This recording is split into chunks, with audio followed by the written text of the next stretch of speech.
আসসালামু আলাইকুম সুপ্রিয় অষ্টম শ্রেণীর শিক্ষার্থী বন্ধুরা, আশা করি তোমরা সকলে ভালো আছো। রমজানের পর আমরা আজকে আবার শুরু করেছি অনুশীলনী 2.2 এর অঙ্কগুলো, যেগুলো খুবই গুরুত্বপূর্ণ। বার্ষিক 10% মুনাফা 8,000 টাকা, 3 বছর চক্রবৃদ্ধি মূলধন নির্ণয় করো। তো অঙ্কটা আমি আগে করে ফেলেছি, যেহেতু আমার ক্যালকুলেটর নাই। তো দেওয়া আছে মুনাফার হার, খেয়াল করো, মুনাফার হার 10%। তো আমরা লিখেছি দেওয়া আছে মুনাফার 10%।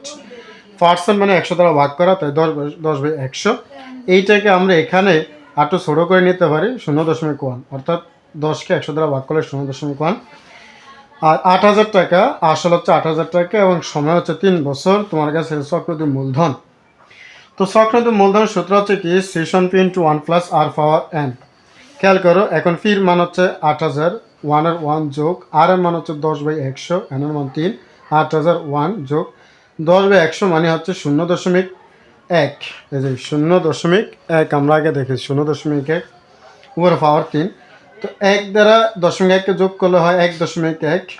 তো 8,000 গুণ 1.1 পাওয়ার 3, 1.1 যদি পাওয়ার 3 দাও, 8,000 গুণ 1.1 হোল পাওয়ার 3 দিলে তোমার আসবে 10,648 টাকা।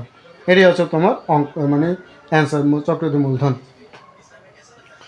এরপর দেখো 8 নম্বর, বার্ষিক শতকরা 10 টাকা মুনাফা 5,000 টাকার 3 বছরের সরল মুনাফা চক্রবৃদ্ধি মুনাফার পার্থক্য কত? এইটাও সহজ। তো এখানে দেওয়া আছে মুনাফার হার 10%, যেটাকে আমরা সাধারণ দশমিকে আমরা কনভার্ট করছি। 10/100কে ভাগ করলে হবে 0.1। আসল হচ্ছে ফির মান হচ্ছে 5,000 টাকা এবং সময় আছে 3 বছর। তো তোমার এখানে প্রথম সরল মুনাফা এসে সরল মুনাফা আই হচ্ছে ফি এন আর। তো ফির মান 5,000, এন এর মান 3, আর এর মান 0.1। এখানে আমরা ক্যালকুলেশন করলে পাচ্ছি 1,500 টাকা। তো আমরা এখানে সরল মুনাফা পেয়ে গেছি। চক্রবৃদ্ধি মুনাফা বের করতে হলে আমাকে প্রথমে চক্রবৃদ্ধি মূলধন বের করতে হবে। তো এখানে আমি চক্রবৃদ্ধি মূলধন 7 নম্বর যে বের করেছি, ঠিক একইভাবে 8 নম্বর চক্রবৃদ্ধি মূলধন সেশন পি ইন্টু 1 প্লাস আর পার এন। পির মান 5,000, 1 যোগ আর এর মান 0.1, যেটা আমরা ওখানে কনভার্ট করেছি পাওয়ার 3। 1 দ্বারা 0.1 যোগ করলে 1.5,000 গুণ 1.1 3 বার গুণ করবো, পাওয়ার 3 মানে 1.1 গুণ, তাহলে 5,000 গুণ 1.1 গুণ 1.1 গুণ 1.1, এরকম করলে হবে 6,655 টাকা। এখানে আমি প্রথমে পার্থক্য চক্রবৃদ্ধি মূলধন এবং সরল মুনাফার মূলধনের পার্থক্য বের করেছি, কিন্তু এটা চায় না, সে এসে সরল মুনাফা ও চক্রবৃদ্ধি মুনাফার পার্থক্য। তো এখানে আমরা চক্রবৃদ্ধি মূলধন পেয়েছি, কিন্তু চক্রবৃদ্ধি মুনাফা পাই নাই। সেজন্য আমরা চক্রবৃদ্ধি মুনাফা বের করবো কীভাবে? চক্রবৃদ্ধি মূলধন থেকে আমাদের যে আসলটা আছে সে আসলটা বাদ দিব।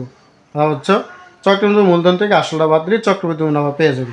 তাই চক্রবৃদ্ধি মূলধন 6,655, আসল হচ্ছে 5,000, মাইনাস করলে 655 টাকা। এইবার আমরা পার্থক্য বের করবো সরল মুনাফা চক্রবৃদ্ধি মুনাফার। তো সরল মুনাফা চক্রবৃদ্ধি মুনাফার পার্থক্য আমরা মাইনাস করলে পাচ্ছি 155 টাকা। এটি হচ্ছে তোমার অ্যান্সার, এই 7 ও 8 অঙ্কের অ্যান্সার। আমরা পরবর্তী ভিডিওতে 9 নম্বর ও 10 নম্বর অঙ্কটা দেখবো। 9 নম্বর অঙ্কটা খুবই গুরুত্বপূর্ণ, কারণ এরা বিভিন্ন পরীক্ষায় মানে প্রতি বছর আসে এবং সৃজনশীল আছে। আজকে পর্যন্ত ধন্যবাদ।